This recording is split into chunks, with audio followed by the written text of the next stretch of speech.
Edo State, South Nigeria, is reputed as a leading state in education. The state boasts of not less than 6 government and private universities committed to the charge of manpower development and allied goals. One of the indices of the state's success in the education subsector is easily traced to the presence, achievements, and attainments of one of Nigeria's most sought-after universities by prospective students, the University of Benin. Established in November 1970, first as Midwest Institute of Technology, which subsequently metamorphosed into a full-fledged university on the 1st of July 1971. The University of Benin has been a force to reckon with among the Committee of Universities worldwide. In this regard, the university has continued to play a leading role in its mandate of raising men and women who are equipped in virtually every field of human endeavor to contribute in meaningful ways to the growth of society. The University of Benin, in vigorously pursuing its mission of excellence in teaching, learning, and research targeted at manpower development, has been driven by a succession of 9 vice-chancellors from 1991 to date. These henchmen have over the years been supported by management teams who are equally committed to the set objectives of world-class quality education. Positioned to lead the university as the 9th Vice-Chancellor is an engineering professor of national and international repute, Professor Faraday Osasere Orumese. I welcome you all to UNIBEN. This is the second in the major series, and it is certainly a moment that we should all support and enjoy. Born into the noble family of Itwa Joseph Orumese and Ogogo Alice Orumese of the great Benin Kingdom on the 20th of June 1954, nothing unusual marked the circumstances of the birth of the young Osasere, but as he grew under the love, care, and direction of Christian parents, his innate qualities of compassion, humility, doggedness, and his peaceful disposition began to manifest and point to someone destined for great accomplishments. These qualities he brought easily to bear in his administration of one of East Africa's most innovative and prestigious citadels of learning. In Vice-Chancellor, is a Vice-Chancellor that has this enthusiasm to transform the university. It's a Vice-Chancellor that wants to ensure that there is peace in the campus. It's a Vice-Chancellor that wants to empower the people by way of training and retraining of staff, because he believes that if you are not current, you cannot be correct. Professor Orumese is one man who is calm, unassuming, but highly proactive, calculative, and results-oriented. As an engineer, he has never failed to calculate the strength, the durability, and impact of his decisions on staff and students of the university. He is calm and calculated. What he wants to do is to give everybody peace who is around him, whether as a worker or as a student. Professor Orumese began his work career after the mandatory national service as lecturer 2 at the defunct Anambra State University of Technology, now Enugu State University of Science and Technology. From there was no stopping the upward mobile academic who transferred his service to the University of Benin. As senior lecturer in 1991, he became a professor in 2001.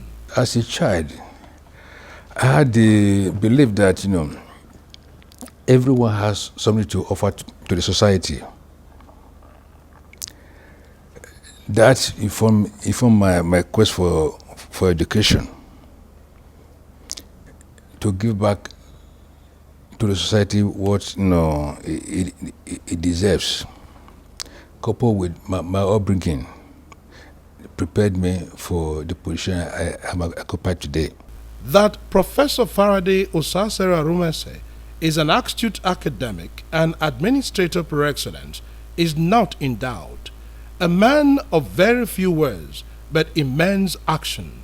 His attributes of gentleness, focus, dynamism, and his knack for excellence have resulted in a quantum leap that the University of Benin has witnessed under his leadership. The University of Benin has been blessed in terms of the quality of leadership that the institution has had in the last years, especially the immediate past Vice Chancellor, the person of Professor Oji Oshodi, that set a pace and set a bar. And we are blessed in the University of Benin that the man that has moved in since then, in the person of Professor FFO Oronwese, has not only maintained the momentum in terms of the development of the university, but we must also confess that he has brought a new touch to administration that has shown greater responsiveness and, of course, greater humaneness in terms of the management of the affairs of the university. Over the course of the last 4 years, we have experienced an exponential increase in the range of disciplines covered by this university. We have received NUC accreditation for several disciplines, several courses. I'll give you an example, the most recent. In the last 3 months or so, we have received, and we have already commenced admission into 5 new engineering programs. Stepping comfortably into the very large shoes left by his immediate past predecessor, Professor Usayuki Oshodi, Professor Oronwese's dynamic leadership and managerial skills have resulted in monumental progress of the university and endeared him to many. This visionary and purposeful leadership is hailed as the reason for the steady flow of ideas that has ensured that the university is effectively run, supported by a management team that shares his vision. In the last 4 years in the university, several innovations and breakthroughs have been recorded. They include the pioneering of the Triple Helix program for eco-innovation and academia industrial government synergy, the first so far by any Nigerian university. The program is currently powered by a collaboration between the University of Benin and Lancaster University, England. The University of Benin is the only university currently in the West African region and even the African continent that has an established center for eco-innovation, which is an offshoot of the relationship of the University of Benin and Lancaster University. Under the platform of eco-innovation, the University of Benin is currently a partner with Lancaster University on a £7 million project that will run for the next 4 years.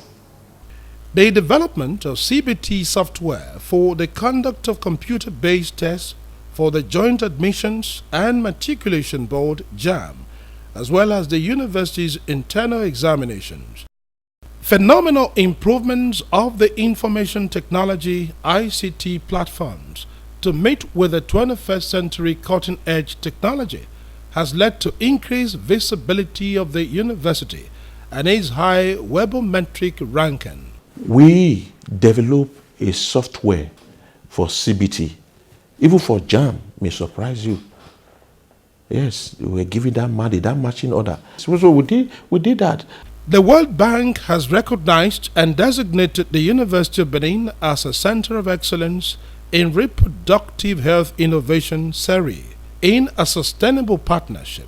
Right now, all the 9 courses that are offered in the center have been accredited. The center has international accreditation from institutions, and we have students in that center from about 69 regions. And also, many people are not aware that this university is one of the centers of excellence in water science and technology. You have that is being sponsored by EU NEPAD, which I happen to be the technical coordinator of. There are 5 institutions in West Africa that are so designated.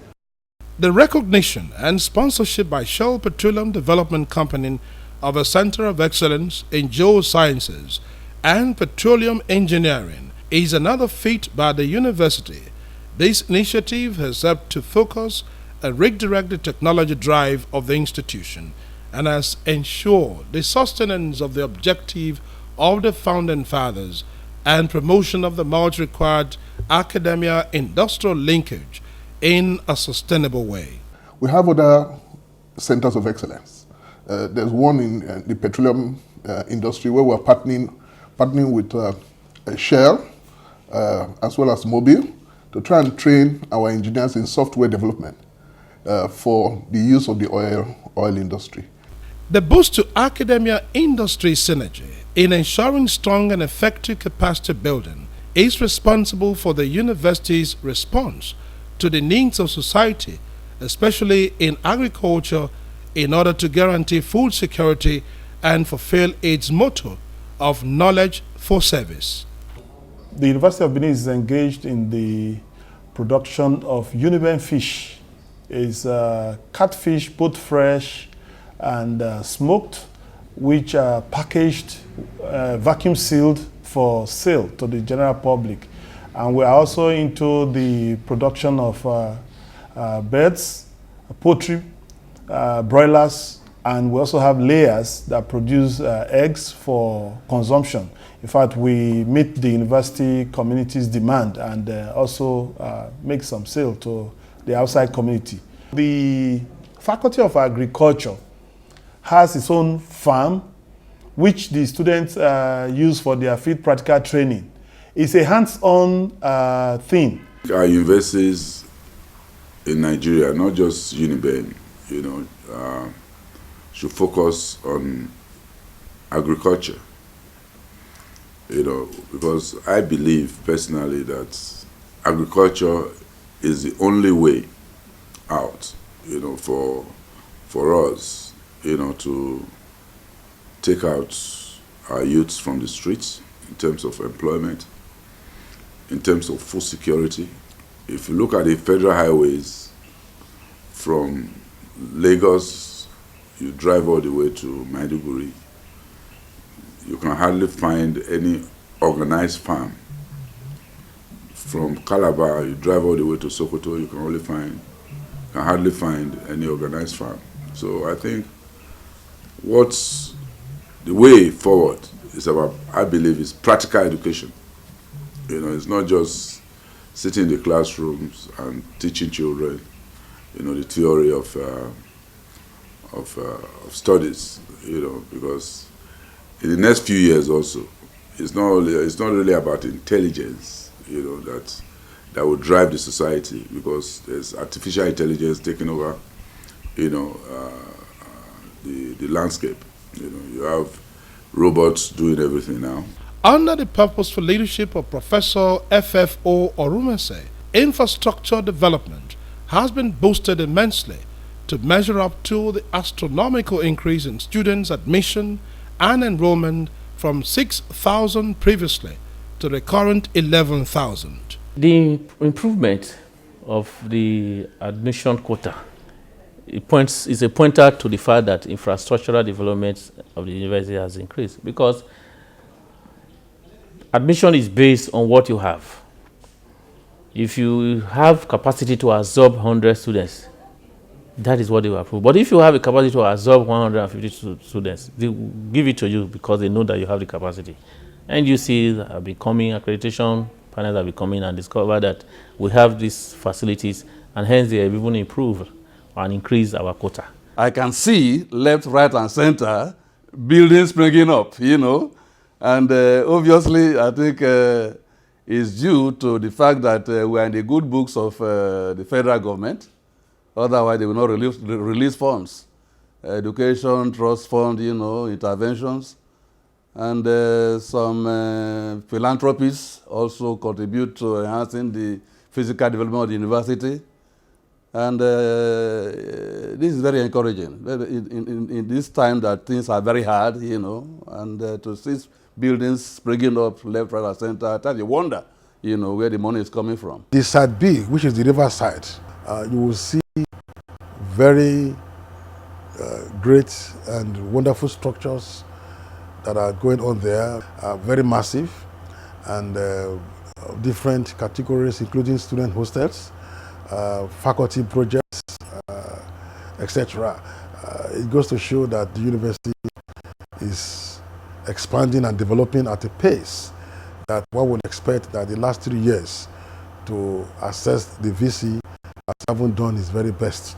The latest of the projects initiated, completed, and many fully finished in the Orumense's dispensation include the Mathematics Departmental Building comprising lecture theatres and offices for faculty staff, 1,000 capacity lecture theatre for life sciences, which has attracted private initiative donation of computers, Faculty of Education lecture theatres, library studios and offices for the new Faculty of Environmental Sciences, Faculty of Pharmacy lecture theatres and offices, Alumni Association building, Center for Gender Studies building, Main Library Extension Phase 2, fully furnished postgraduate hostels, classroom and lecture hall building at the Faculty of Physical Sciences, laboratory and staff offices at the Faculty of Veterinary Medicine, library complex at the Ekawan campus of the Institute,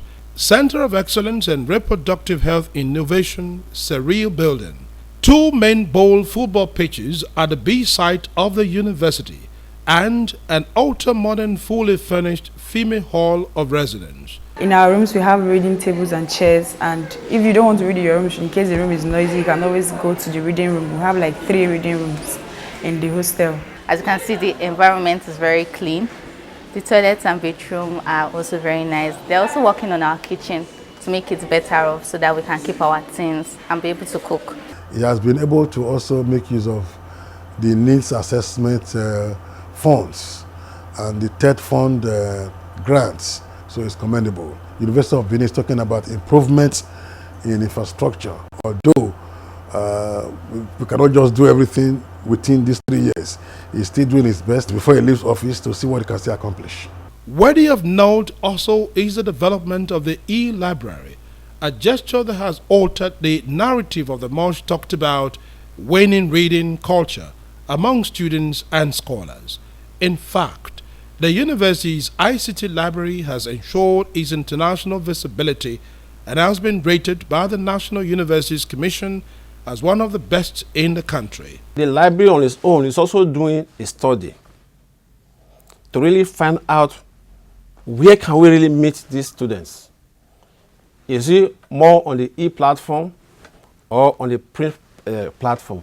For example, this is the questionnaire that I have collected. I want to analyze to really find out where are we meeting them. So the library is working, university is working to make sure that the reading culture of the students match with what is required for optimal performance, so that when the result comes out, they will be top flyers. Yes, we are in the 21st century where technology, speed, time, and human relations play major roles in university administration. Most of the things that were done manually years ago are now being done through technology and the internet, such as admissions, payment of school fees, communication with students, etc. Today, universities are promoting less and less of paper communications and more and more of paperless communication.